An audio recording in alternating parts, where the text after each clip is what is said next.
오늘은 오충환 목사님 좀 기도해 주시고 시작하겠습니다. 역사신 하나님 감사합니다. 오늘도 아버지가 사랑하는 종들 한자리에 모이게 하시고 대화하게 하시고 아버지 말씀 묵상하며 아버지 다시 한번 바라볼 수 있는 우리의 모습들 될 수 있도록 인도하심을 감사드립니다. 아멘. 하고자 모든 것 위에 우리 하나님 같이 하여 주시옵시고 참으로 하나님이 맡긴 종들 하나님께서 맡긴 양떼들 치유하고 인도하게 부족함이 없도록 다시 무장하는 귀한 시간 될 수 있도록 축복하여 주시옵소서. 준비하는 손길 위에 하나님 같이 하시고 연구하신 그 목사님들의 아름다운 메시지가 우리 모두의 도움을 이루어 갈 수 있는 귀한 말씀 되도록 인도하여 주시옵소서. 시종을 주님께 맡깁니다. 우리 주 예수 이름으로 간구하며 기도합나이다. 아멘. 감사합니다. 오늘도 참석해 주신 여러분 감사하고요. 예, 제가 하겠습니다. 네, 빚진 자의 목회 고태원 목사님께서 발제해 주시겠습니다. 이중표 목사님에 대해서는 우리가 많이 들었으니까 오늘 주제가 아마 이분이 이게 내 생각에는 이거 세미나 할 때에 혹시 예배 시간에 한 설교가 아닌가 싶기도 하더라고요. 아무튼간에 로마서 1장 13절 15절 내용입니다. 형제들아 내가 여러분 내가 여러 분이 아니고 여러 번 너희가 하고자 하는 것을 너희가 모르는 자냐하노니 하면서 헬라인이나 야만인이나 지혜 있는 자나 어리석은 자에게 다 내가 빚진 자라. 요것이 이제 핵심인 것 같아요. 자, 빚진 자. 우리 헬라인, 야만인, 지혜 있는 자, 어리석은 자에게 다 빚진 자라고 한 거. 빚진 자의 목회라는 거죠. 서로는 목회자의 최대의 과제는 얼마나 교회를 부흥시키느냐 이게 아니라 얼마나 예수님 닮아가느냐라는 것입니다. 그래서 영국의 존 스타트 목사님 말씀을 인용했는데 목회는 예수님의 인격을 담는 것이라고 정의하고 있다. 근데 우리는 어떻게든지 교회를 크게 하려고 하는 그런 기능적인 면에서 생각하는 경향이 많은데 목회자의 인격을 기능으로 평가해서 안 된다. 왜냐하면 마태복음에 7장에 나오는 것처럼 그렇게 뭔가 업적은 많이 있어도 예수님이 전혀 모른다고 했잖아요. 그러니까 예수님의 이름으로 주의 이름으로 선전으로 또 하고 귀신을 쫓아내고 많은 권능을 행했습니다. 이게 지금으로 말하면은 큰 일을 이룬 사람들의 어떤 성과라고 볼 수가 있는데 그런데 예수님은 이걸 모른다고 했으니까 이건 기능적인 면은 안 된다. 예수님의 인격을 닮아가는 사람들한테는 예수님이 이렇게 말할 리가 없죠. 그래서 목회자는 많은 권능을 받아서 귀신을 쫓아낼 수 있고 또 많은 사람들이 환호하는 그런 설교도 할 수 있다. 또 대기업과 같이 사업을 경영할 수 있는 것처럼 종교 재벌일 수도 있다. 대교회들 보게 되면은 정말 경영 방식이 꼭 사업하는 것 같은 그런 식으로 할 수 있다는 얘기죠. 그런데 문제는 예수님이 내가 너희를 도무지 모르겠다. 그런 데 있다는 겁니다. 왜 예수님이 이렇게 말씀했는가? 예수 인격자가 아니고 예수 기능인이 되었기 때문이다. 그래서 우리는 예수 인격자가 되어야지 예수 기능이 되면 안 된다는 겁니다. 목회자가 평생 헌신하고 받은 축복이 무엇이냐라고 물을 때에 어떻게 대답했느냐 이 말이야. 상급의 목적이냐, 면류관, 무슨 교단의 총회장 되는 거, 무슨 감투 쓰는 거 그게 아니라 평생 목회하고 받은 축복은 예수다. 그렇게 대답한다는 거죠. 예수님이 나의 삶의 전부가 되는 데 있다. 그래서 목사님이 이중도 목사님이 교인들한테 은혜를 많이 받기 원하느냐, 어떻게 받기 원하느냐라고 질문을 하면은 대부분의 사람들은 은혜를 많이 받기 원한다는 거예요. 그런데 은혜를 많이 받으면 그만큼 빚진 자가 되어서 그 빚 때문에 재산과 생명을 뺏길 위험이 있다. 그래도 많이 받겠느냐 그러면은 이제 아멘이 적어진다. 그렇게 얘기했더라고요. 그래서 은혜를 많이 받으면 그만큼 더 힘든 일이 생긴다는 거예요. 은혜를 조금 받으면은 더 좀 편할 수가 있다.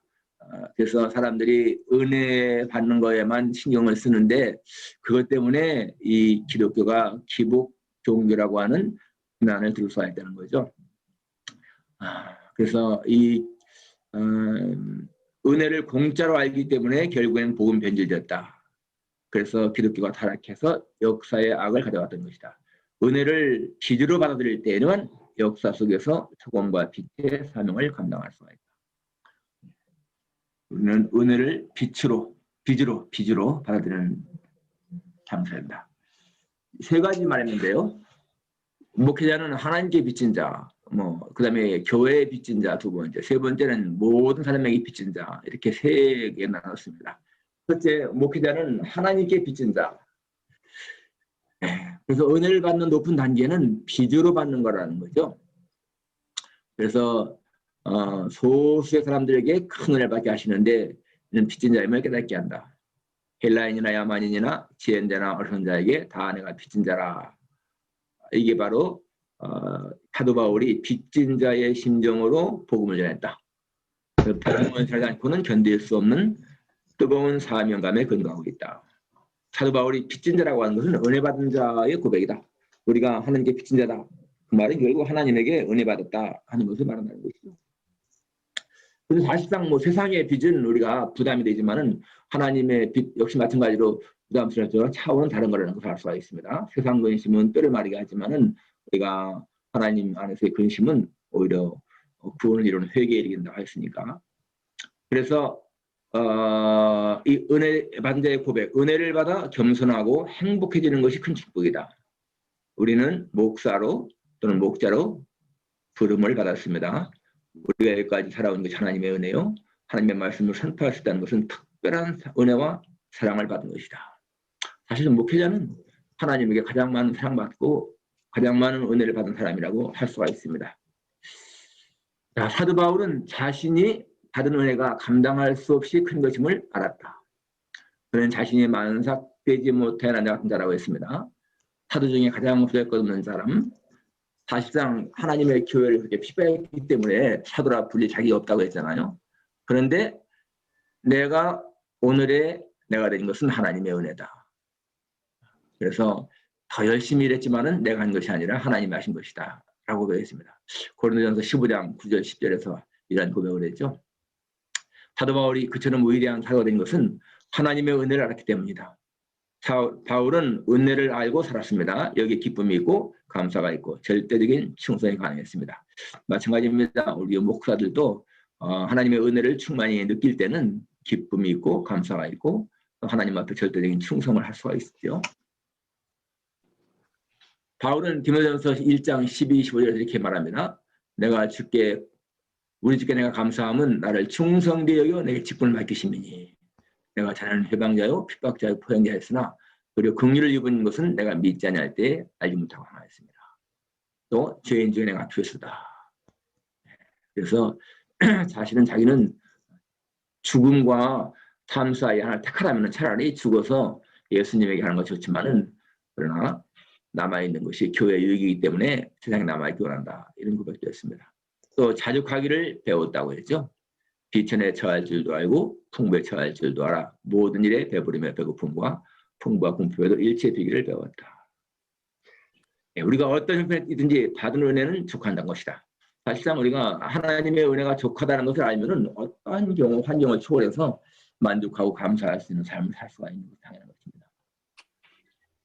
사도 바울은 모든 사도보다 더 많은 일을 했지만은 이것이 다 하나님의 은혜였다고 그렇게 말했습니다. 우리가 이제 깨달아야 할 거, 내가 살아있기 때문에 하나님의 일을 하는 것이 아니라 하나님의 일을 하라고 살려줬다. 내가 건강이 있으니까 하나님의 일을 하는 것이 아니라 하나님의 일을 하라고 건강을 주신 것이다. 능력이 있어서 하나님의 일을 하는 것이 아니라 하나님의 일을 하도록 능력을 주셨다. 우리는 이제 이러한 것들을 좀 역으로 생각할 필요가 있다는 것입니다. 하나님의 일을 해야 되니까 내가 살아있는 거라는 거죠. 예, 은혜를 많이 받았다고 하는 것은 빚을 많이 졌다는 말이라는 것이고, 그래서 하나님의 입장에서는 긍휼, 은혜가 우리 입장에서는 거저받은 것이다. 그러나 거저받으면 또 공짜로 받으면 은혜를 헛되게 한다는 거죠. 그래서 은혜를 너무 값싸게 생각하면 안 된다는 거죠. 자, 보내포는 은혜를 값싸게 받으려는 것이 교회의 원수. 은혜가 비싼 이유는 무엇보다 하나님이 자신의 아들을 대가로 세운 희생이기 때문이고 우리를 비싸게 했다. 그렇기 때문에 우리는 값싼 은혜를 생각하지 말아야 거죠. 은혜는 사실상 거절받았지만 하나님 편에서 볼 적에는 독생자의 희생이기 때문에 값비싼 거라는 겁니다. 그리고 은혜 받은 사람, 빚진 자는 자기를 위해 사는 자가 없고 자기를 위하여 죽는 죽을 수도 없다. 로마서 14장 7, 8절 말씀대로 살아도 주를 위해 살고 죽어도 주를 위해 죽나니 그러므로 사나 죽으나 우리가 주의 것이라. 여기 사나 죽으나 whether we live or die, we belong to the Lord. belong to the Lord. 주께 속한 자라 그 말이죠. 소유권이 하나님 주님에게 있다는 겁니다. 그래서 우리들은 그리스도인들은 죽도록 충성할지라도 희생이라는 말은 할 수가 없다. 희생이라고 하는 것은 내가 뭔가 이렇게 진짜 내가 손해나는 것인데 우리가 하나님의 은혜를 많이 받았기 때문에 희생이라고 말할 수가 없다는 거죠.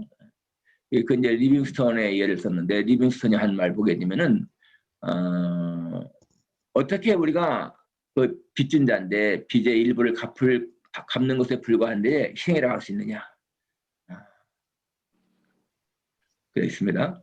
그래서 나는 절대 희생할 일이 없다. 이제 누구죠? 리빙스턴을 찾아갔던 스탠리인가 이런 사람들이 이제 선생님 지금까지 희생 많이 했으니까 이제는 고향에 가서 편히 쉬십시오. 그럴 때에 한 말이라고 생각해요. 리빙스턴이 내가 어떻게 희생했느냐? 내가 받은 은혜가 큰데 어떻게 희생이라고 할 수 있느냐? 어떻게 예수님의 사랑을 안다면은 어떤 충성도 결코 희생이라고 할 수가 없다. 자기는 철저하게 거기에서 끝까지 일하겠다. 그랬다는 겁니다. 리빙스턴이. 둘째, 목회자는 교회에 빚진 자다. 목회자는 일생 동안 교회가 일터고 밭들이고 생명, 교회를 떠나서는 살 수 없는 사람들. 사실상 교인들은요. 교회 와서 헌금 내고 봉사하고 무료로 다 봉사하고 헌신하고 그렇게 하면서 믿고 우리는 받으면서 대접받으면서 믿는다. 그래서 목회하면서 마음에 감동을 주고 눈물을 흘리게 만드는 목회의 스승이 많이 있다는 거예요. 이건 어떤 신학교 교사 나왔던 선배가 아니라 목사를 받들어 섬기는 교인들.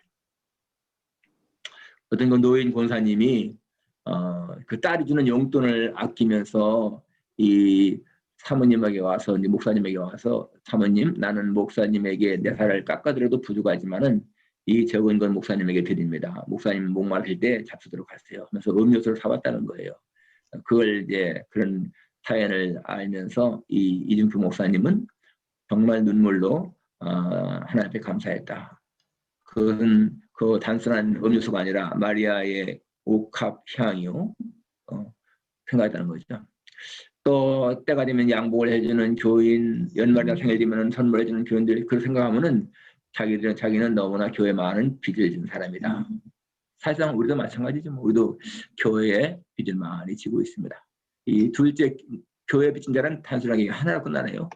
마지막 세 번째. 목회자는 모든 사람에게 빚진 자다. 여기 헬라인이나 야만인, 지혜 있는 자나 어리석은 자, 다 내가 빚진 자다. 이거는 이제 모든 사람이라는 거죠. 그래서 중요한 여기 뭐냐. 은혜는 예수님에게 받았고 빚은 사람에게 졌다. 이것을 우리가 알아야 되는 겁니다. 그래서 사도 바울은 예수님에게 진 빚을 사람에게 갚는 그런 삶을 살았다는 겁니다. 예수님이 사랑하는 사람을 내가 사랑하고 또 예수님이 주고자 했던 그 생명의 복음을 내가 전하고 또 그리스도가 돌보는 사람을 내가 돌보는 것이 그리스도의 은혜에 보답하는 것이요 자신의 의무라고 하는 것이다. 사도 바울은 그러니까 철저하게 하나님의 은혜, 하나님의 진빚 그 의미를 알고 갚으려고 했다는 거죠. 그러니까 복음을 살지 않으면 내가 화가 있을 것이라고 하는 그런 고백도 마찬가지라고 볼 수 있습니다. 슈바이처의 그 고백 여기 보면은 이 슈바이처는 어릴 때부터 좀 부유한 집에 살았던 것 같아요. 그래서 자기가 너무나 평안한 삶을 살았던 거. 그래서 우리도 아는 것처럼 왜 뭐 누구와 가난한 애 어떤 사람과 싸우는데 어떤 애하고 싸우는데 걔가 내가 너처럼 그렇게 부잣집에 살고 밥을 잘 먹으면 내가 너한테 안 진다. 그 말 듣고서 이 슈바이처가 좀 이렇게 깨닫고 회개했다는 얘기가 나오죠. 초등학교 시절 동급생들의 비참한 가정 형편과 나의 부유한 가정 생활에서 큰 충격을 받았다. 또 대학 시절에서도 물질적 환경과 건강 때문에 드는 행복에 대해서 부단히 채무감을 느끼고 있었다. 그래서 21살 된 어느 말개개인 여름 아침 성령 강림절에 나는 이런 행복을 남에게 베풀어줘야 한다는 기쁜 생각에 살게 되었다. 잠자리에서 일어나기 전에 나는 이제 그런 결심을 했다는 거죠. 30세까지는 자신의 학문과 예술을 위해 살고 그 다음은 빚진 자로 인간에게 봉사하는 일에 몸을 바치기로 결심하게 되었다. 라고 말합니다. 근데 슈바이처는 생활 속에서는 굉장히 좀 희생적인 삶을 살았는데 신학적으로 볼 적에는 우리가 좀 인정하기 어려운 그런 신학을 갖고 있는 것 같아요. 예수님을 메시아 환상에 사로잡힌 사람이다 이렇게 했던 것 같아요. 또 같은 신학교에서 공부하던 그 선배에 대한 그런 간증도 얘기했는데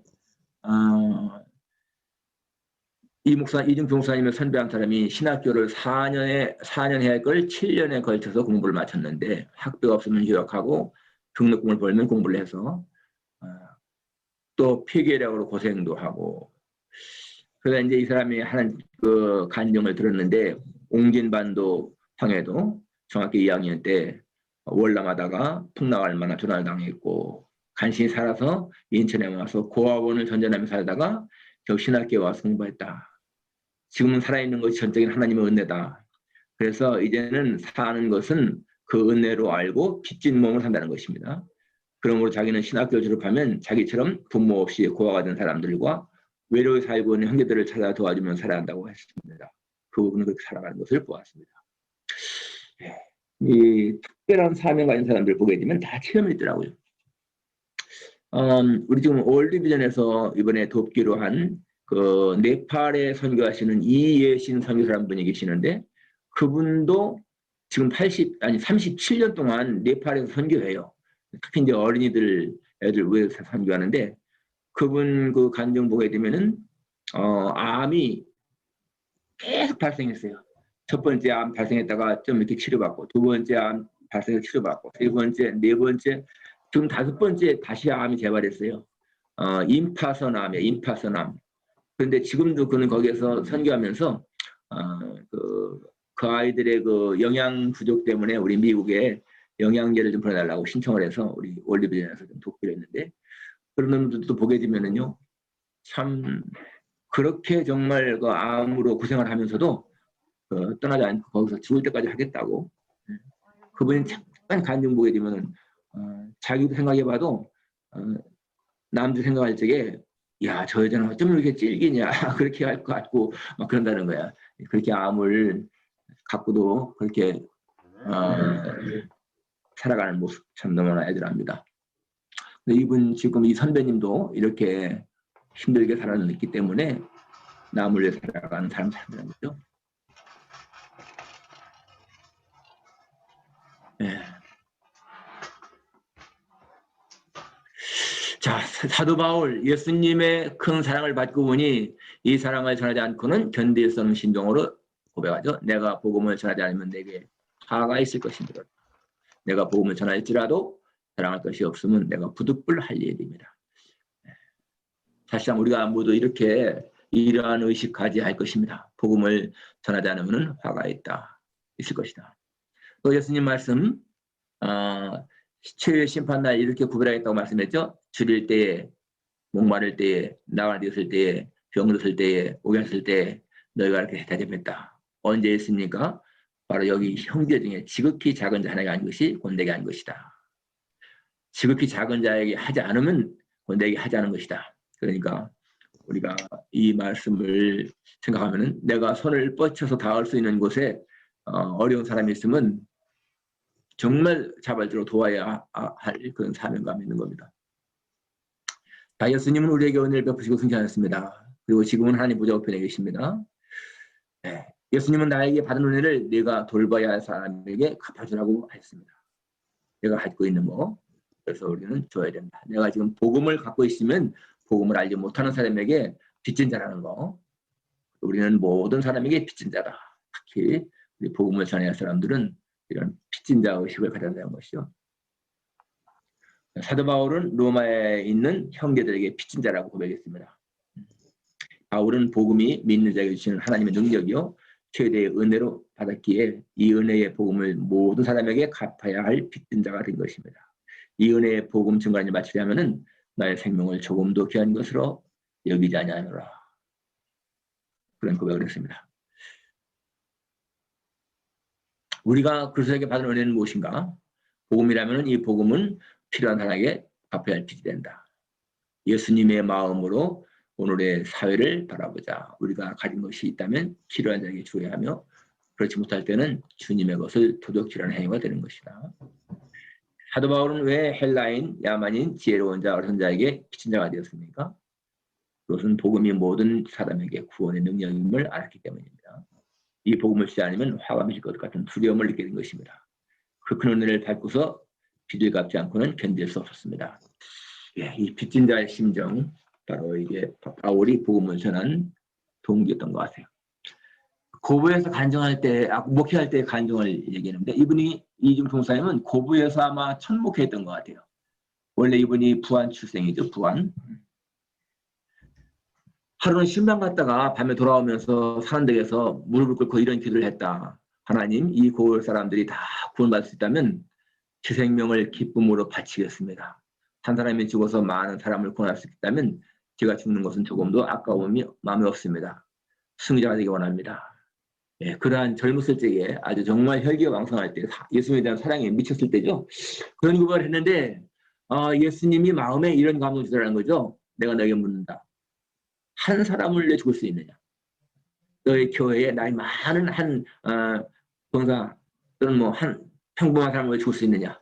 그런 말을 들었을 적에 주님 솔직히 말씀드려서 1대1로는 죽기가 아깝습니다. 그랬다는 거죠. 내가 그 아주 평범한 사람, 하찮은 그 한 사람과는 내 생명을 바꾸기엔 너무나 아깝습니다. 자기 생명이. 그때 주님 하신 말씀이 한 사람을 위해서 죽을 수 없는 사람은 많은 사람을 위해 죽을 필요가 없다. 생명은 한 사람에게서 있는 것이다. 아니라 한 사람에게서 있는 것이다. 한 사람에게 있는 것이다. 그것이 아니라는 거 잘못되네요. 생명은 한 사람에게 있는 것이다. 라고 했습니다. 나는 그때 많은 사람을 위해 죽으려는 마음이 우선이고 자기 교만인 것을 깨달았습니다.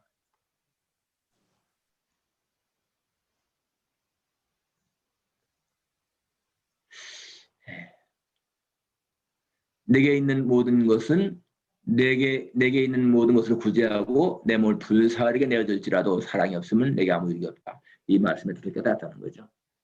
그러니까 사실상 우리 마찬가지잖아요. 다 많은 사람을 위해서 또 큰 일을 위해서는 내가 희생해도 하겠다 하지만 진짜 하찮은 사람, 평범한 사람 하나를 위해서 내가 죽으라면은 그건 내 목숨이 아깝다. 이런 생각을 하는데 그게 교만이라는 거예요.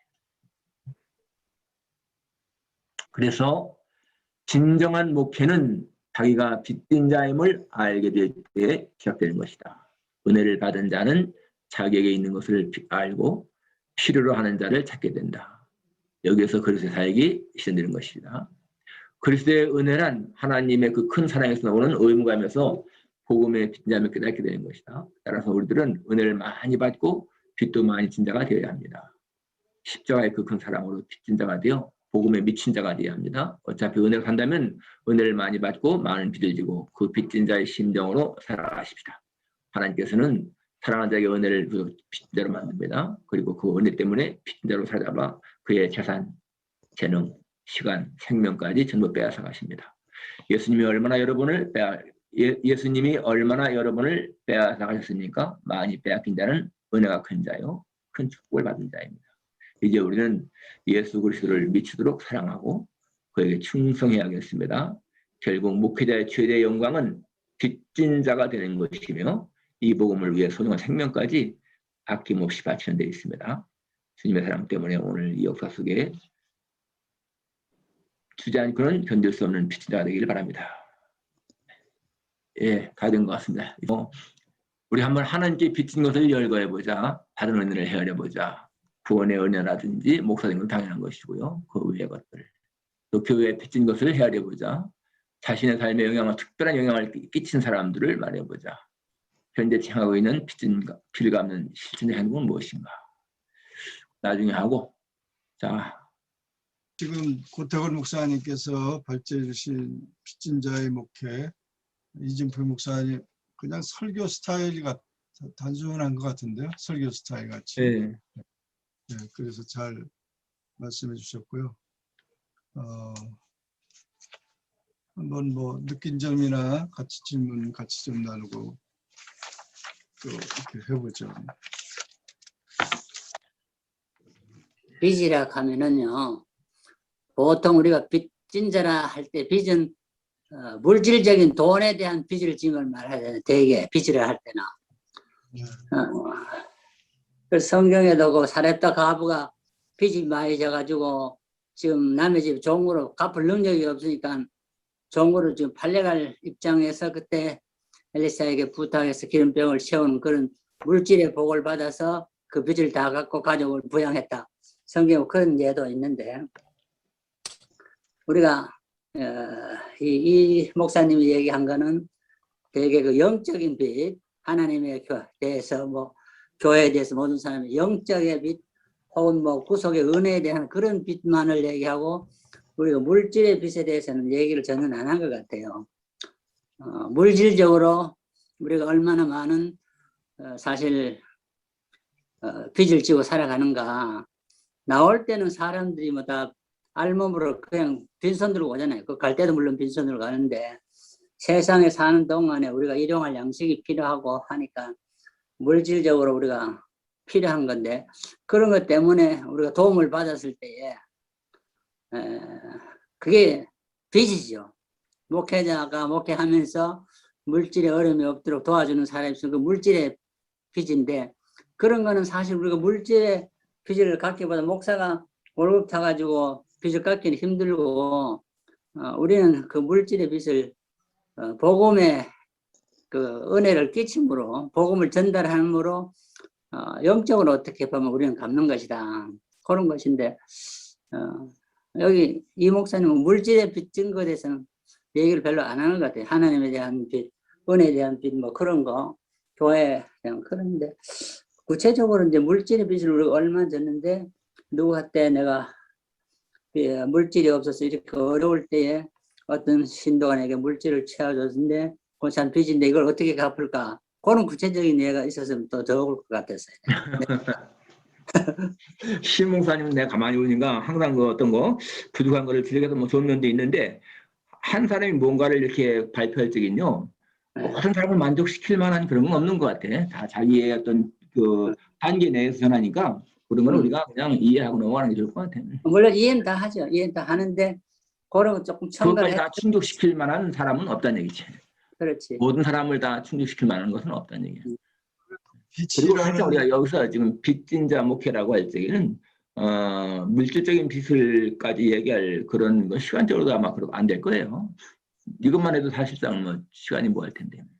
그래도 개념적으로는 뭐 대빚이니까 빚이라는 개념, 빚이라고 하는 것은 성경에 지금 나타나는 데 보면 그 빚진 자가 있고 빚을 주는 자가 있잖아요. 그죠?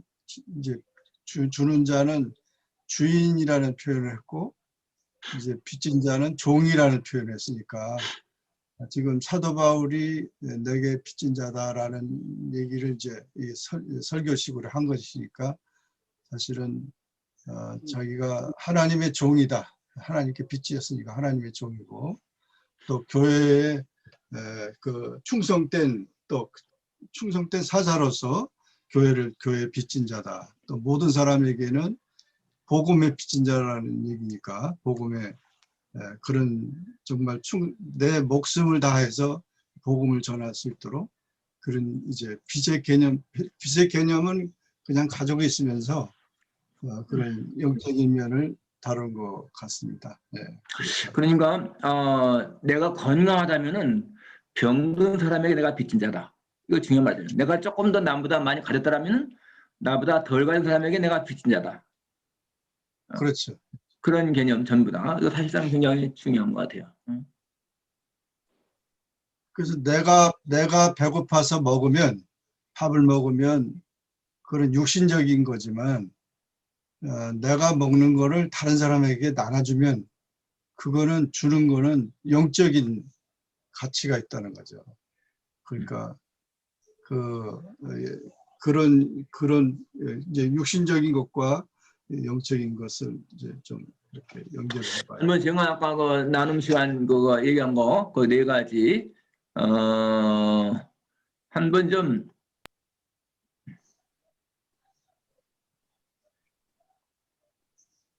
하나님께 빚진 것들 연구해 보자. 하나님께 받은 은혜 내가 그러니까 특별하게 뭐 구원 이거 목사된 건 당연하니까 그런 거 빼놓고 특별하게 하나님에게 어떤 거 받은 은혜 또 두 번째는 교회에 빚진 것 교회 생활하면서 교회를 통해서 받은 은혜 또 자신의 삶에 특별한 영향을 끼친 사람들 모든 사람에게 빚진 자라고 했으니까 그것도 한번 얘기해 보고 현재 행하고 있는 빚을 갚는 실천적 행동이 무엇인가 이런 거 한번 좀 같이 해봤으면 좋겠네요.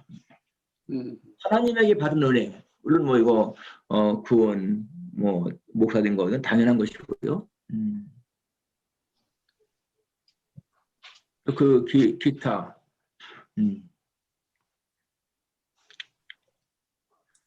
저 같은 경우는 우리 아버지가 5형제인데 우리 아버지가 5형제 장남이신데 그러니까 우리 형제 사촌까지 이렇게 하면은 또 외갓집도 어머니도 6남매니까 그렇게 하면은 외사촌과 친사촌을 다 합치고 형제 합치면 한 60명인데 60명 우리 친사촌만 32명이니까 그런데 그 가운데에서 남자들 중에서요 여자도 물론 여자는 이제 신학교 다니는 사람이 있어 남자들 중에서 목사 된 사람은 하나밖에 없어 그리고 대학 나온 사람도 하나밖에 없어 할렐루야. 예. 그러니까 저도 사실상 중학교 졸업하고 서울에 가서 고등학교 떨어지고 그럴 적에 대학교 갈 그런 뭐 가능성도 없었지. 그런데 어떻게 대학까지 가고 이렇게 된 게 진짜 하나님의 은혜, 하나님의 받은 은혜라고 생각을 해요. 여러분도 한번 그런 걸 한번 얘기해 보자고. 여러분 각자가. 하나님께 받은 은혜가 참 많죠. 왜 많으냐 하면은 우리는 인간은 영육으로 되어 있잖아요. 영적으로 우리가 원래 죄의 종이라 했는데 종이 해봐야 되려면은 그 성냥비를 내야 해봐야 되거든요. 그런데 그 하나님이 다 예수를 지불해 줬으니까 우리가 하나님의 그 마귀의 종에서 죄의 종에서 하나님의 종으로 바뀌고 하나님의 자녀가 되고 천국의 기업까지 받게 되었으니까 영적으로 받은 은혜는 참 이 구원의 은혜, 죄의 종에서 하나님의 자녀가 되는 그 빚을 하나님이 다 갚아주신 거죠. 예수 그리스도를 통해. 그게 제일 큰 거고. 물질의 은혜는 우리 고 목사님이 얘기했듯이 누구를 통해서 주어지든지 하나님이 주시는 거예요. 하늘에서 돈 보따리가 우리 집 딱 떨어지는 건 아니지만은 저 경우도 보면은 대학 4년이나 신학 3년이나 유학 한 10년 가까이 전부 다 외부 사람을 통해서 자금을 다 대줬거든요. 이걸 보면은 내 같은 사람이 그 받을 자격이 없는데 하나님이 어떻게 하든지 다 받은 길을 만들어 주신 거예요. 자연적으로. 내가 뭐 구하지 않아도 나는 안 주면은 신학교 안 한다. 목사 안 된다. 나 그랬거든. 나가서 돈 벌겠다 그랬는데 그 자금을 다 대주니까 끝까지 한 거예요, 나는. 이게 보면은 형편이 돼서 목사가 되는 게 아니에요, 이거 보면. 그런데 그 유학길까지 저는 100% 항상 대학부터 지금 다 100% 받아가 했거든요. 이게 하나님 은혜가 아니면 내가 그 사람 생전 알도 못하는 사람 안동에서 자라가 서울 올라왔는데 아는 사람도 없는데 어떻게 그걸 다 공급받겠어요. 그래서 이런 걸 물질적으로 저는 받은 은혜가 참 많은 것 같아요. 하나님께. 하나님은 누구를 통해서도 까마귀를 통해서도 먹이를 먹이시던 그 하나님은 누구를 통해서도 주의 종이 되는 자에게 물질적으로 한없이 필요한 일용할 양식을 주신다. 그렇게 저는 믿는 거예요. 예, 그러니까 우리가 전체가 다 똑같이 받은 뭐 구원은 다 똑같이 받았으니까 그런 거 말고 우리 개인적으로다가 특별하게 딴 사람이 딴 사람과 다른 자신이 받은 은혜 한번 얘기해 보세요.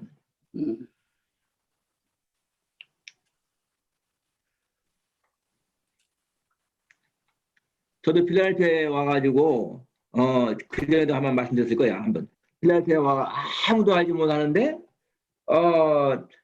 전화를 통해서 우리 그 박상무 장로님 만나게 됐고 그분 만나는 바람에 신학교 다닐 적에 여기 웨스트민스터나 퀘스트 다닐 적에 그 등록금 그분이 절반을 꼭 내주셨어요. 그래서 많은 도움을 받았지. 그래서 박상구 장로님 고목사를 늘 잊지 못하더라고요. 아, 제가 잊지 못하는 거지. 제가 많이 받았으니까. 정말 그냥 어떻게 내가 한인록을 보니까 내가 서울에 있을 적에 다니던 교회 목사님이 정육수 목사님이라고 그분이 거기 있는 거야. 한인록에. 그래서 딱 전화를 했더니 박상구 장로님 받으면서 그 목사님은 2년 전에 한국에 들어가셨는데요. 그러는 거야. 그게 계기가 된 거야. 그래가지고서 다시 그분하고 만나서 이렇게 했는데 아무튼 간에 참 한 4, 5년 동안을 계속 그렇게 돈을 등록금을 대주셨고 또 와이프는 그 가게 가서 일하는 바람에 또 영어도 배우게 되고 잊지 못하죠. 고태월 목사님하고 신청기 목사님은 은혜를 많이 받으신 것 같아요. 빚을 많이 받으신 저는 저희 집안에 우리 뭐 전준희 씨 효령되고 이성기 후손이 돼가지고 예수 믿는 사람이 하나도 없는데 제가 예수 믿고 다 우리 부모님부터 이제 친척들 또 이제 뭐 동생들 뭐 조카들 뭐 다 이렇게 해서 하나님이 엄청난 저를 통해서 아브라함처럼 이렇게 해주시고 제가 처음에는 뭐 예수 믿을 때는 장로가 되려고 그랬어요. 교회 또 우리 조그만 교회인데 인천에 목사님도 아주 장로로 키우려고 나를 아주 별르고 또 공부를 조금 했다고 그래가지고 이제 막 이제 많이 이렇게 교회에서 이제 이렇게 도와줬는데 그런데 은혜 받고 나서 제가 갑자기 그냥 신학대학을 가니까 이제 달라진 거죠. 그런데 신학 공부하면서도 뭐 누가 도와주는 사람도 없어서 뭐 그냥 아이들 가르치면서 중학교, 고등학생들 가정교사 하면서 그전에 가정교사인데 그렇게 하면서 이제 공부를 하고 했는데 제가 여기 미국까지 오게 된 것은 참 놀라운 것 같아요. 그 하나님의 은혜가 이제 그런 연결 뭐 그 여러 가지 뭐 연결도 있는데 하여튼 미국에 올 생각은 전혀 생각을 안 하는데도 미국까지 왔고 여기까지 와서 또 교단 일이나 모든 것 다 이렇게 하는 거 보면 하나님께서 다 이렇게 계속 그냥 하여튼 예수 믿고 나서 완전히 달라진 거죠. 집안도 달라지고 비전도 달라지고 꿈도 달라지고 다 달라졌는데 하나님은 다 제가 품었던 것을 다 이루게 해 주셨어요. 그래서 뭐 교수도 하고 뭐 목회도 하고 또 뭐 교단 책임자도 하고 다 이렇게 그렇게 하고 싶어 하는 것을 다 주님께서 이렇게 인도해 주셨는데 그거 보면 너무너무 감사한 것 같아요. 저는 그런 그냥 계속 지금까지 이렇게 올라오는 거죠. 그래서, 네. 감사합니다. 빚진 자입니다. 저도. 빚을 많이 지면 은혜를 많이 받았으니까. 은혜를 많이 받았어요. 빚진 자. 저도 그냥 조금 이건 뭐 이제 간증이 되잖아. 이런 일들은 간증이 되니까 제가 한국에서 미국 들어올 때 나이가 45살 될 때 이제 들어왔어요. 저 이제 어머니까지 7 식구가 뭐 아시다시피 이제 서영교회로 제가 이제 그때 들어왔을 때 들어오기 전주까지 이제 부흥회를 하고 이제 한국에서 바쁘게 이제 사역하다가 막상 미국에 와서 딱 도착해 보니까 그냥 지금 앞이 캄캄하더라고 사실적으로. 근데 뭐 전부 다는 아니었지만 제가 필라델피아에 있을 때에 제가 가장 힘들었던 것은 목사님들이 이렇게 힘들겠어요. 주변에 있는 목사님들이. 우리는 아니는데. 그러니까 내가 그러잖아요. 그러니까 여기 계신 분들은 아니지만 그 당시에 있던 아시잖아. 그 몇몇 사람들이. 그래서 결국 제가 이제 서영교회를 6개월 만에 6개월 안 돼서 나와요. 나오는 동기가 서영교회가 그때 그분이 누구죠? 그 좀 이단성 있는 분? 박윤식인가? 그 늘푸른 교회인가 뭐 해서 그 좀 관련돼 가지고 그거를 저한테 한번 물어보시더라. 그때 그 목사님이 그분을 어떻게 생각하느냐. 그래서 그분은 제가 한국에서 알기로는 하여간 그 좀 이단성이 있어서 좀 그렇다니까 테이프를 저한테 주시더라고. 그런데 나는 뭐 테이프 들어도 잘 모르겠지만 그렇다고 하니까 좀 조심할 필요가 있다. 그런데 하여간 그런 저런 거 문제 때문에 결국은 제가 이제 나오게 될 때 나오면서 만난 사람이 저기 우리 지금 구원사님 네 분이 그 당시에 필라델피아 신학교를 다녔어요. 신학교에. 그 김종도 목사님 하는 거기에 김동 목사랑 할 때. 근데 제가 오니까 저보고 설교학을 강의해달라서 설교학 강의를 제가 거기 나갔었어요. 설교 강의를 나갔는데 제가 이제 첫 번째 했던 말이 왜 신학교 와서 왜 목사가 되려고 하십니까? 혹시 여러분의 마음속에 지금 하고 계시는 목사님의 마음에 안 들어서 저렇게 목회하려면 차라리 내가 하는 게 낫다라고 생각한 사람이 있으면 당장 그만두십시오. 내가 그랬어요. 왜? 일단 그 사람은 자세가 잘못됐다. 근데 그게 바로 우리 구집사랑 그 당시에 이상희 집사님이 이쪽에 AC 지역에 마땅한 교회가 없으니까 그들이 그런 마음 가지고 신학교를 다녔던 거예요. 그러다가 보니까 이분들이 충격을 받은 거야. 그래서 사실 그때 그분들이 제 그냥 그 설교 간단한 설교에 충격받아가지고 그분이 돈을 다 털어서 저에게 준 돈이 960불이에요. 다른 전도사를 통해서. 그때 제가 이제 그 아파트에 있을 때 아파트세를 못 내고 600불 못 내고 애 학교도 못 보내고 막 그럴 때야. 예방주사 못 맞아서. 근데 알지도 못하는 사람이 그때 알지도 못하죠. 저는. 그래서 그거 가지고 아파트세 나고 애 예방주사 맞아서 학교를 보낸 게 이제 저분들이야. 알고 봤더니 나중에 물어봤더니 저분들이 그렇게 목사님 도와주라고. 그래서 결국 이제 그래서 이제 이쪽으로 내려왔잖아요. 내려올 때 우리 그 구건사님 남편 이상희 집사님한테 누가 전화했냐? 또 목사님이 전화했어요. 목사님이 전화해서 장도만 목사가 어떤 사람인 줄 알고 그 사람 데리고 개척하냐?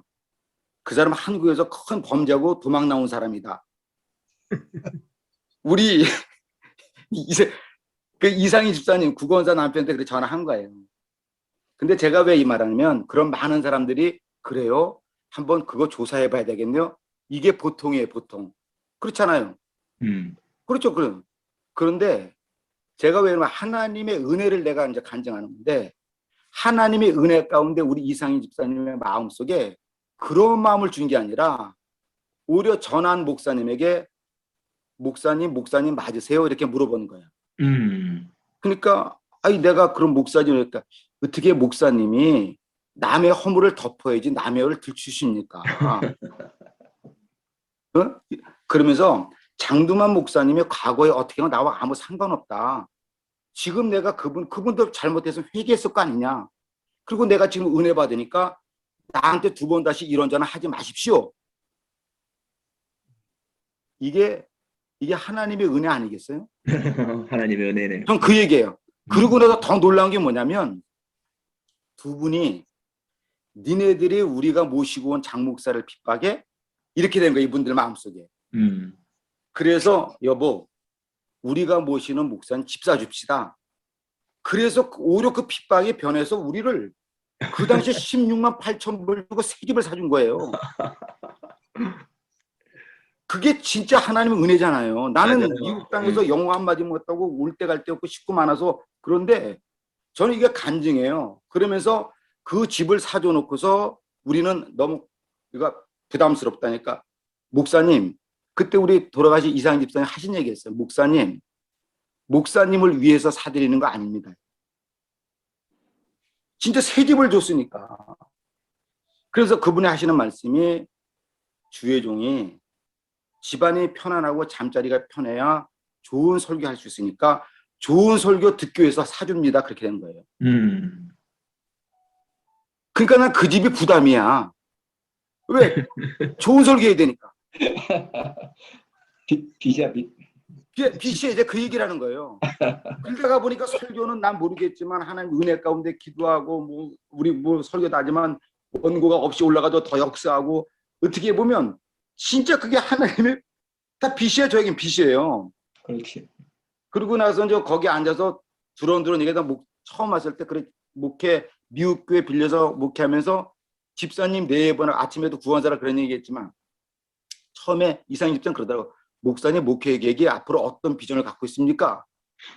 이 동네는 한의도 많지 않으니까 한 뭐 성도 한 150명 정도 뭐 이렇게 들어가는 교회에다가 제가 바랐건데 교육관이 있어서 목회자 영성이나 이런 좀 그런 이렇게 교육시킬 수 있는 장소가 뭐 그러면 이 지역은 또 조용하니까 그랬으면 좋겠습니다. 그리고 그냥 이민 성도들 다 흩어져 있지만 교회 묘지도 있으면 좋겠습니다. 그게 아무 가서 개척해서 3개월 때 했던 얘기 3개월 때 앉아서 근데 내가 아침에 구원사랑 커피 마시면서 그랬어요. 근데 그걸 하나님이 교회 저저 한 150, 200명 되는 교회 만들어놔 교육관에서 목회자 영성 세미나에 우리 교회 공동묘지 샀어. 그러니까 놓고 보면 진짜 전부 다 이게 저는 간증이 다른 게 하나님의 은혜 그게 하나님의 은혜인데 저는 그냥 결론 내리면 빚진 자는 채무를 갚아야 되잖아요. 빚을 갚아야 될 거 아니에요. 그 빚졌다고 말해서 나 빚졌다고 잘한 말을 갚는데 뭐 하나님에게든 교회에게든 성도에게든 아까 우리 목사님도 성도들은 다 열심히 해주는데 우리 뭐 그런 거 있지만 빚을 갚는 채무자는 빚을 갚기 위해서 죽도록 충성하는 길밖에 없더라고. 그잖아요. 네. 빚을 갚든 못 갚든 그래도 뻔뻔히 노는 것보다 충성들 애를 쓰면 저 사람 노력하는구나. 네. 근데 어떤 놈은 빚 지고도 지 할 거 다 해버리면 저는 나쁜 놈이걸랑. 그러니까 저는 그래서 오직 충성, 빚을 갚는 자의 입장 속에서 저는 목회든가 성도들 부족한 건 많이 있지만 늘 그런 마음은 갖고 있어요. 최선을 다해야 되겠다. 그게 제 결론입니다. 빚진 자로서. 굿. 네. 건강입니다. 하나님의 은혜가 충만해요. 그러니까 전 진짜 빚진 자예요. 그래. 큰 빚이었어. 큰 빚이지. 그 설교 빚이 얼마나 큰 건지 알고?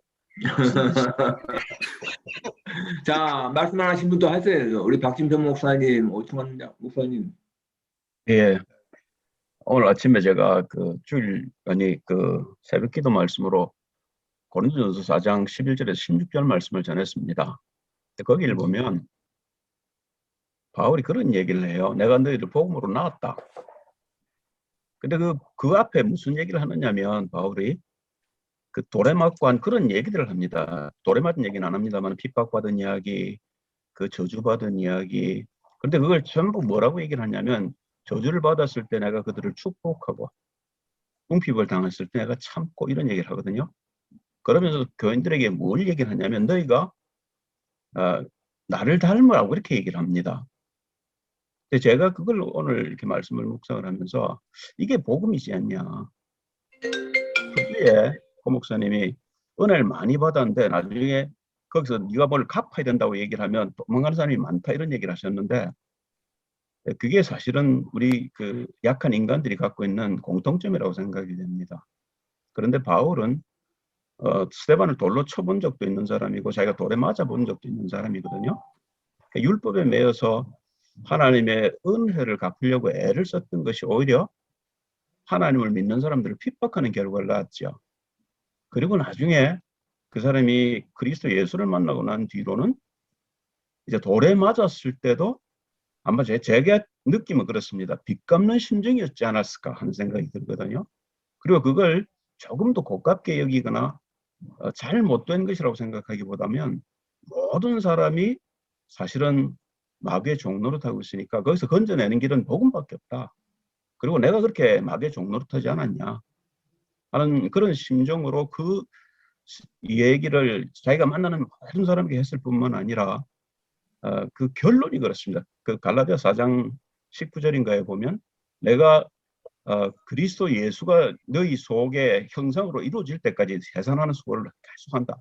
이런 얘기를 하는데 아까 그 슈바이처 얘기를 하면서 제가 그 생각이 들었습니다. 슈바이처가 그 30살까지는 학문을 하고 그 이후로는 남을 위해 결단한 대로 살았습니다만은 고 목사님 지적하신 대로 그 사람의 신학이나 그런 부분에 우리가 의문의 여지가 있거든요. 그게 왜 그러냐는 이제 그 초점을 맞추면 제가 보기에는 복음이 없어서 그랬던 것 같아요. 그게 복음이 아니라는 생각입니다. 하나님을 사랑한다는 마음은 있었고 하나님을 사랑한다고 생각은 했겠지만 복음은 아니었을 거라고 저는 생각이 듭니다. 그래서 그러면 우리가 하나님께 빚진 건 당연히 복음이지요. 그래서 예수로 말미암아 우리가 구원을 받았고 그리고 구원의 빚을 사랑으로 우리가 갚아야 되는 것이고 그래서 그 요한복음 13장 제가 결론을 이렇게 냈습니다. 13장 33절 38절을 가지고 예수님이 우리에게 가르쳐 주신 거 아니냐. 서로 사랑해라. 그런데 아까 장두만 목사님 잠깐 얘기하셨지만 목회자가 목회자를 핍박하는 그건 참 말이 안 되는 얘기 아닙니까? 그건 우리가 사랑도 모르는 것이고 복음도 모르는 행위지요. 그런데 우리가 목회자란 말입니다.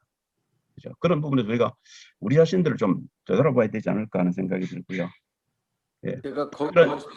제가 그냥 그 말씀에서 오해를 할 것 같아서 그냥 목회자가 목회자를 핍박을 했는데 저는 그것까지도 보니까 하나님의 역사였다는 걸 말하고 싶어요. 할렐루야. 맞습니다. 네. 그렇죠. 네. 하나님은 그렇죠.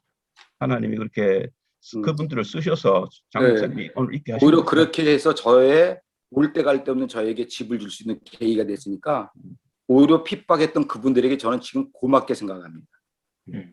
제가 요새까지. 하나님께 받은 은혜는 그렇고요. 교회 받은 은혜는 뭐 말할 것도 없지요. 제가 오늘 제가 되기까지 많은 목사님들의 영향을 제가 받았고요.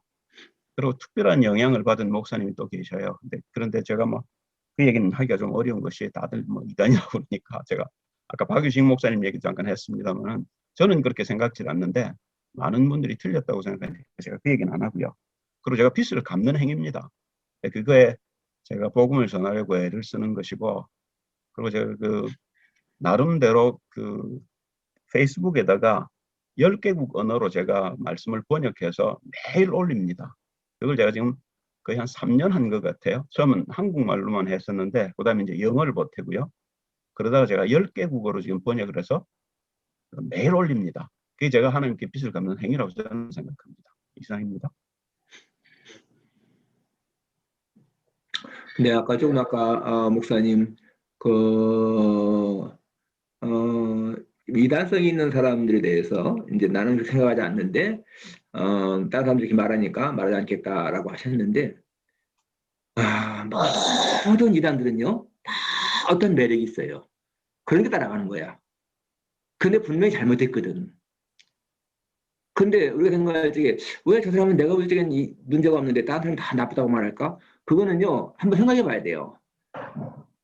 사람마다 이단들도 전부 다 사람을 끄는 매력이 있으니까 따라가는 거야. 그러니까 우리가 일반적으로 정통 신앙에서 벗어났다 생각하는 사람들은요 경계해야 되는 거야. 그게 지혜로운 것이지 내가 볼 적에는 괜찮은데 내가 지식이 완전한 게 아니거든. 그러니까 그런 거를 인정하는 게 중요한 겁니다. 예, 제가 변명하고 싶은 생각은 없습니다. 그런데 제가 한 26년을 그분 메시지를 들었어요. 그리고 그분 삶을 제가 26년 동안 지켜봤습니다. 예, 그리고 조금이라도 저도 대학 교육을 받은 사람이고 보통의 지성은 갖고 있다고 생각합니다. 그런 걸 구별할 수 있을 만한 능력은 저도 있다고 생각을 하거든요. 그리고 제가 그 목사님을 따른다고 해서 그 목사님을 무슨 그 하나님 대신으로 여긴다든지 하는 그런 경우는 아닙니다. 그리고 지금도 가끔 제가 메시지를 듣습니다. 그런데 목사님, 지금 신천지의 교주라든지 모든 이단들의 교주 밑에 있는 사람들 가운데 박사위 받은 사람들 뭐 얼마든지 많습니다. 지성이 뭐 뛰어난 사람이 많습니다. 이 영적인 문제는요, 그런 거 상관이 없는 거야. 어? 제가 조금 저기 성경 하나만 내가 좀 볼게요. 고린도전서에서 예수님이 이런 말씀, 바울이 이런 말을 했잖아요. 보세요. 고린도전서 제가 한번 살짝 볼게. 이거 어디냐? 근데 우승 사정인가? 이런 말 있잖아요. 우승가. 바울이 한 말이 뭐가 있느냐면은 이 세상 지혜가 그를 알았으면은 그리스도를 십자가에 못 박지 않았을 것이다. 그런 말 했잖아요. 그게 뭐예요? 고린도전서 1장이죠. 세상에 아무리 지혜가 똑똑해도 예수님을 아는 거는 세상 지혜하고 다른 거야. 그러니까 목사님이 지금 나는 대학 교육 받았고 그런 판단력도 있고 그런 거하고 상관이 없는 거예요. 지금 예를 들어서 진짜 이단들 밑에 박사의 반사도 없나요? 얼마든지 많지. 그럼 그 사람들이 왜 자기 똑똑한데 왜 그렇게 할까? 그렇게 할 거 아니에요. 그러니까 일단요, 박윤식 씨라든지 신천지라든지 이건 정통 교단들에서 이단시 있다, 이단성이 있다라고 할 적에는 그냥 시기 때문에 하는 경우가 아닌 거야. 뭔가 잘못된 거야. 그리고요, 보세요. 사단도 광명의 천사로 과장하는 거야. 메스쿠레이드가 뭐예요? 암을 쓰는 거 아니에요. 그렇기 때문에 일단은 우리가 지혜로운 것은 정통 교단에서 이단성이 있다라고 하는 것을 경계하는 것이 정상이라는 거죠. 그것만 말할게요. 예, 아까 장금환 목사님 하시는 네. 말씀 있으셨던 것 같은데. 네, 저는 그냥 제가 또 그분이 이 얘기를 꺼내서 이게 이렇게 좀 이야기가 됐는데 제가 이제 서영교회에 있다가 이쪽으로 개척 내려왔잖아요. 근데 저에게 지금까지도 꼬리표가 달린 게 뭐냐면 우리 뭐 고태 뭐 잘 아실 거예요. 웹분들은 이단이라고 하는 꼬리표가 달려 있어요. 저는 그분도 한 번 만나보지도 않는데 그냥 내가 나중에 왜 이단이냐 그랬더니 그 당시에 서영교회나 몇 교회가 그 박윤식 목사님과 관련이 있었던 것 같아요. 그러니까 거기서 내가 이 동네에 내려다 보니까 거기서 파송한 목사가 돼버린 거야. 그래서 진짜 우리 교회가 더 많이 크게 발전할 수도 있고 할 수 있는데 주변에 교회들이 우리 교회를 완전히 이단 취급을 했었어요. 그 사건 때문에. 근데 죄송하지만 거기에 또 누가 있었냐면 우리 구건사님이 옛날에 여기 이종식 목사라고 있었잖아요. 이바울 목사. 혹시 아세요? 잘 모릅니다. 네, 근데 그분들이 또 거기 같이 있어서 거기 그 교회를 좀 다녔던 적이 있었어. 우리 구원사님이. 그러다 보니까 저는 자동적으로 이제 그냥 그렇게 돼버리다 보니까 아까 우리 고 목사님 말씀대로 일반 학계에서나 종교계에서 한국에서 뭐 말이 많았고요. 전 미국 들어오니까도 그렇겠지만 그렇다고 한다면 조금 우리가 뭐 굳이 뭐 이제 뭐 생각은 다 다르겠지만 그래서 제가 그분을 저도 한번 만나본 적은 없고 그때 테이프 줬지만 더 듣지는 않았어요. 이미 제가 그냥 저는 그런 거 가까이 듣지는 않았지만 근데 그분에게 대한 또 책이 또 있어서 누가 저보고 또 책을 주면서 읽어보라고 또 하긴 하더라고요. 뭐 그랬는데 하여간 저는 그래요. 저도 아직 신앙의 바탕이 약하고 또 복음에 대해서 다 부족하지만 많은 사람들의 입속에서 그렇다고 한다면 조금 조심할 필요는 있다. 저는 그냥 그 정도. 제가 이제 그분의 이름을 끄집어냈기 때문에 얘기가 돼서 또 제가 실제 목회하면서 그것 때문에 피해를 받기 때문에 이제 말씀을 드리는 거죠. 예, 알겠습니다. 다른 분들 이제 말씀하시죠. 예. 로마서 13장 8절에 보니까 피차 사랑의 빛 외에는 아무에게든지 아무 빛도 지지 말라 이렇게 했는데 우리가 사랑의 빛을 졌기 때문에 그거 자꾸 이제 마음이 쏠릴 수가 있어요. 어떤 면에서는 사실 뭐 대학 교육이 그렇게 중요한 건 아니고 대학 교육이 우리 구원의 지식에 뭐 1%씩 도움이 되는 것도 사실 하나도 없고요. 그런데 문제는 이제 뭐 대학 교수들도 이단에 많이 빠진다는 거예요. 내가 보기에. 그러면요, 당연하지. 그래서 왜 이단인가? 그러면 그 신천지 따라가는 사람이 한두 명입니까? 박유선 따라가는 사람이 한두 명입니까? 무척 많아요. 나무멍이 따라가는 사람이 한두 명입니까? 그거 가만 보면은 수만 명이 따라간다고요. 그 사람 중에는 대학 교수도 있어. 내가 많아 그런 사람이 또.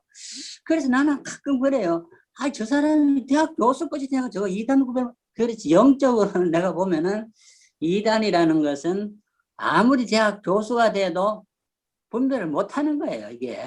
그러니까 일단 이제 중세 천년이 왜 암흑시대냐. 정통적인 사도시대의 신앙을 버렸기 때문에 천년이 암흑시대가 된 거예요. 얼마나 많은 중세 사람들이 개독을 따라갔어요. 한두 명이 따라갔습니까? 그런데 왜 그게 암흑시대냐. 초대교회의 정통을 지키지 못했기 때문에 그게 2단이고, 가톨릭이 지금도 2단이고, 가톨릭을 믿어서는 안 된다는 거예요, 지금. 그래서 가톨릭 국가가 좀 부패하고, 망하게 되는 거예요, 내가 보기에는. 그러니까 세계 역사를 볼 때 2단을 따라가면 그 나라도 망하는 거예요, 결과적으로. 그래서 우리는 일단은, 남의 소에 귀를 기울이는 게 굉장히 중요한 거예요. 다 완전한 사람은 없는데, 왜 사람들이 저 사람 2단을 할까? 그럴 때 나를 커버하기보다는 자기 겸손히 속을 비우고, 일단 경계하는 것이 자신에게나 교회, 목회에 도움이 된다. 저는 그렇게 봐요. 그 서운하게 생각 하나도 없어요, 그거.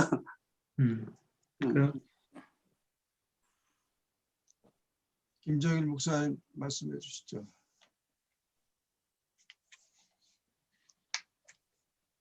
빚진 자로서. 못 들으셨나 봐. 양두만 목사님 빚져가 많이 갚았지, 이제? 아직도 못 갚았어요. 아니, 이거 죽도록 충성하면 그거 갚는 길이라 그랬으니까 그거 갖고 있는 거지. 근데 자꾸만 죽도록 충성이 되는데 깨를 부리잖아. 그게 이제 너도 괴로운 거예요. 아니, 사람이 하다가 보면 깨를 부릴 때도 있는데, 그래도 항상 그 마음에 그 성령의 채찍이 오잖아요. 그러면 안 된다, 이놈하고. 그러니까. 제가 아까 이제 고 목사님 아까 이제 영적인 거 이제 말씀을 좀 하셨는데, 제가 그냥 간증할게요. 그러니까 우리 지금 필라델피아에 있는 우리 처제 장철승 목사 사모, 그러니까 지금 장철승 목사가 우리 한국에 있을 때 우리 교회엔 전도사로 왔었어요. 전도사로 왔다가 우리 처제가 이제 반주하고 있을 때 이제 둘이 교제해서 이제 결혼을 했는데, 결혼하기 전에 이제 처제가 저를 지 언니 개척교회 할 때 이제 힘드니까 와서 보고, 처제가 저를 목사라고 안 불렀어요. 형부라도 안 부르고 저기요 이렇게 불렀어. 신앙이 없으니까 지 언니들을 고생시킨다고. 그러니까 저는 걔한테 뭐 목사님 소리도 못 듣고 그냥 이름이 저기요. 저기요 있잖아요. 찬송가 몇 장이에요? 이렇게 물어보지 걔는 무슨. 근데 얘 나름대로 이제 그게 힘들었던 거야. 괴로웠던 거야. 제가 이제 그때 대학원 다닐 때인데, 근데 저 하루는 갔다 왔더니 우리 집사람이 있다가, 우리 처제 이름이 명란인데 명란이가 방언을 받았다는 거야. 방언. 그러니까 저는 너무 기쁘잖아요. 애가 노상 목사님 얘기도 안 했고. 근데 내가 딱 들었더니 목사님 오셨어 하면서 인사를 깍듯이 하면서 막 애가 완전 달라진 거야. 그러니까 내가 했다가, 야 명란아 너 방언 받았다며. 야 너 성령 충만해서 방언 받았구나. 야 잘했다. 이렇게 된 거야 이 얘기가. 그러더니 얘가 했다가, 목사님 제가 방언으로 찬송 하나 부를까요? 그러더라. 방언으로. 일반 사람도 방언으로 찬송 부르기 쉽지 않은데 방언으로 찬송을 부른다는 거야. 한번 불러봐라. 그 내가 가방을 놓고 이렇게 앉았는데 얘가 방언으로 찬송을 부르는 거야. 그런데 그러니까 우리 그 집사람은 지 동생이 은혜 받고 좋아하죠. 같이 또 기도했던 집사들도 막 명란이가 방언 받았다 좋아하고. 근데 내가 가만히 있다가 좀 예감이 이상해서, 너 사탄이지? 내가 딱 그랬어요. 그랬더니 우리 처제가 지금 증인이니까 그렇게 나긋나긋하던 기집애 목소리가 갑자기 남자 목소리로 바뀌면서 막 이러더니 역시 목사랑 다르네. 이렇게 된 거예요. 그러니까 우리 집사람 옆에 우리 그 지금 큰아들 걔가 조금 어릴 때 업고 있다가 걔를 떨어뜨릴 뻔했어. 기동사 갑자니까. 그러고 나서 완전히 제가 뭘 맞냐면 아까 그랬잖아요. 사단이 뭐예요? 타락한 천사기 때문에 하늘의 영계 다 알잖아요. 타락했지만 방언 찬송 다 부를 수 있는 거예요. 단 사단은 속일 때까지 속이다가 들통나면 자기 본성을 드러내는 게 사단이잖아요. 그 거지대 압이잖아. 거지대 압이야. 네.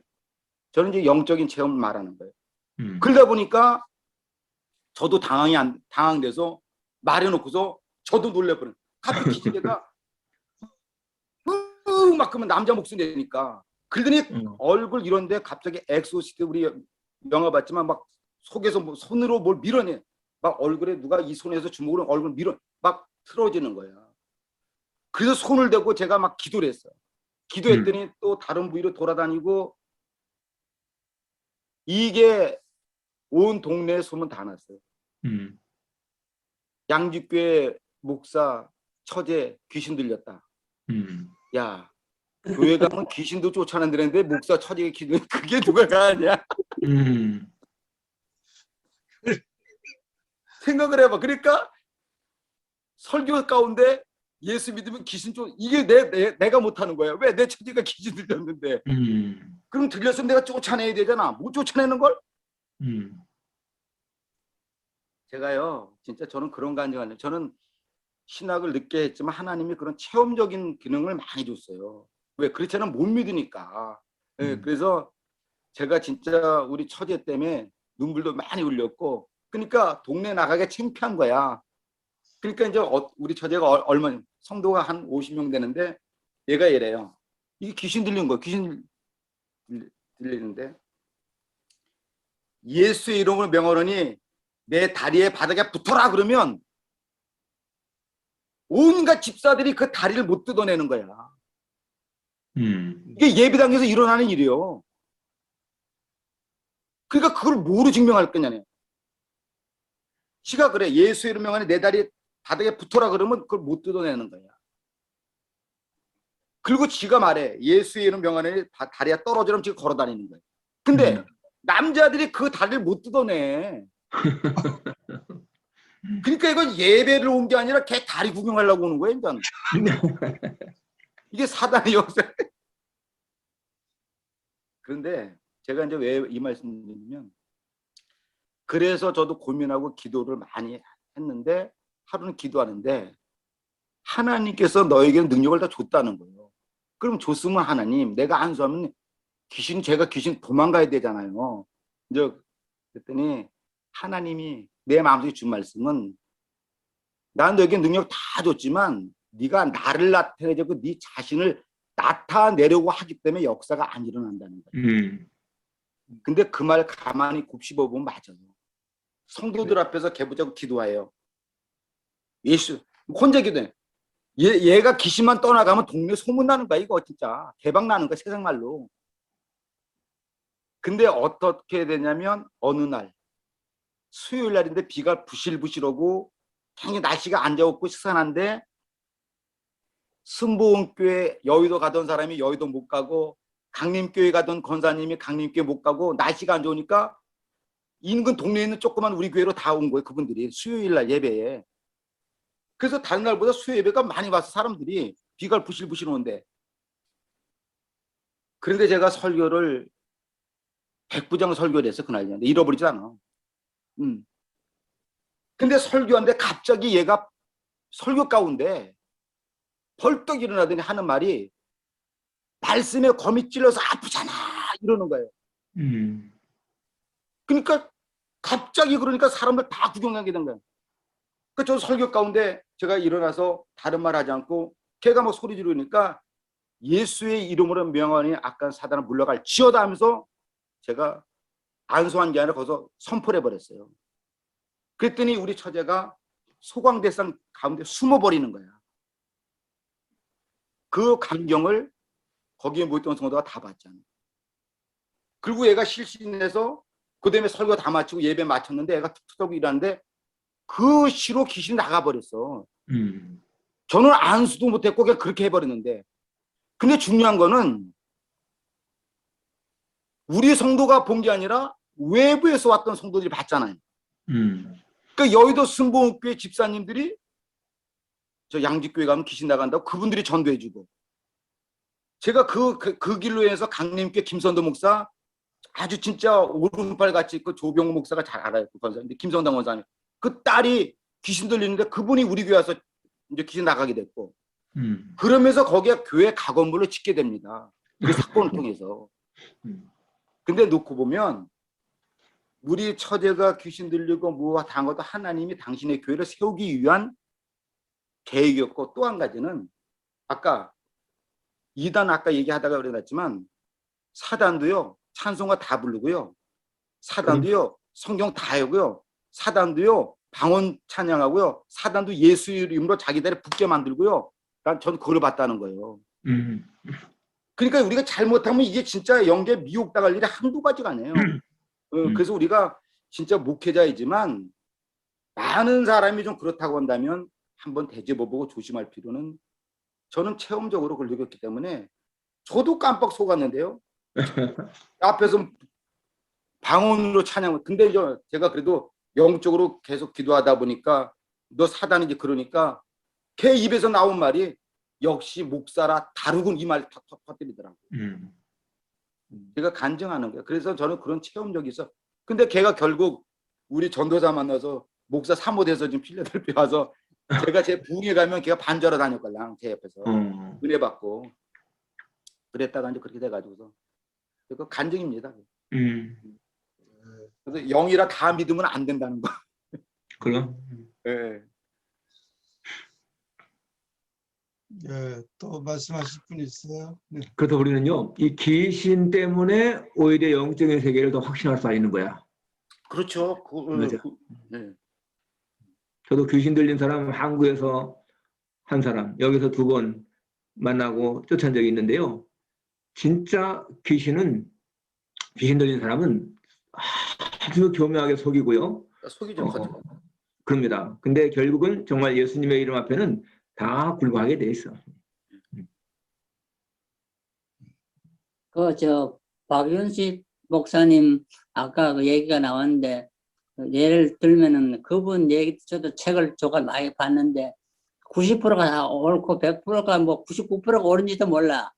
근데 사람을 죽일 때 가만히 보면은 똑같은 이제 커피 잔을 2잔을 따랐는데 살짝 요렇게 해가 거기다 한 잔에는 독약을 타버렸어, 조금. 그런데 둘 다 마셨는데 독약 탄 사람만 죽어버렸어. 그러니까 1%의 독약이 99% 안에 들어가 있어도 그 커피를 마신 사람은 죽는다, 그 얘기야, 내 말은. 그래서 아까 올해 거기 있었고 많이 들었다 했는데 그 90%가 99%가 옳은 거야, 내가 보기에는. 그러니까 똑똑한 사람이 그거 들어가지, 안 그러면 전부 거짓말하면 어떻게 들어가겠어요. 근데 1%의 독약이 있으면은 그게 문제가 있다는 거야, 내 말은. 그건 죽이기 위한 목적이니까. 그래서 커피를 마실 때 남이 주는 커피 마시면 그 잘못하면 죽으니까 조심해서 마시라, 그 얘기는.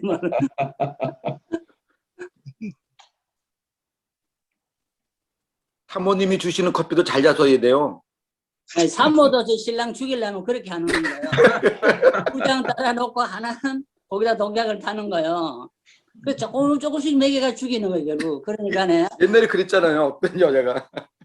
그러니까 무조건 준다고 마시면 안 돼. 그러니까 예를 들어서 지금 뭐 한국에 뭐 대형교회 많고 이만 사람 많잖아. 근데 그런 사람들한테는 이단 얘기가 안 나오잖아요. 그런데 어떤 사람한테 이런 얘기가 나온다는 얘기는 뭐가 있는 거야.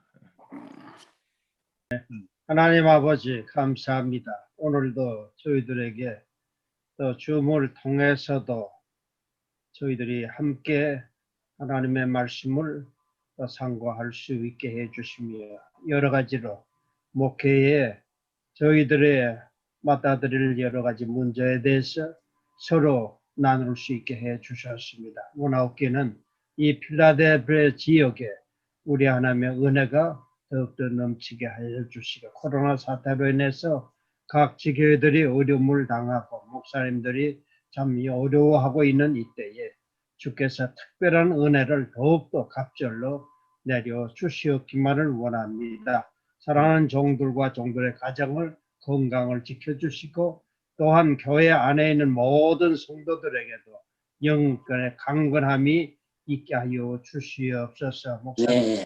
또 계획하고 추구하는 모든 일에 우리 하나님께서 그들의 충성과 땀과 수고를 기억하여 주시고 축복하여 주시옵소서. 또한 이 필라델피아에는 목사님들이 비록 줌을 통해서라도 함께 모일 수 있게 하여 주시고 함께 기도하며 함께 이 지역의 복음적 사역을 감당할 수 있게 도와주시옵소서. 예수 그리스도의 이름으로 기도하옵나이다. 아멘.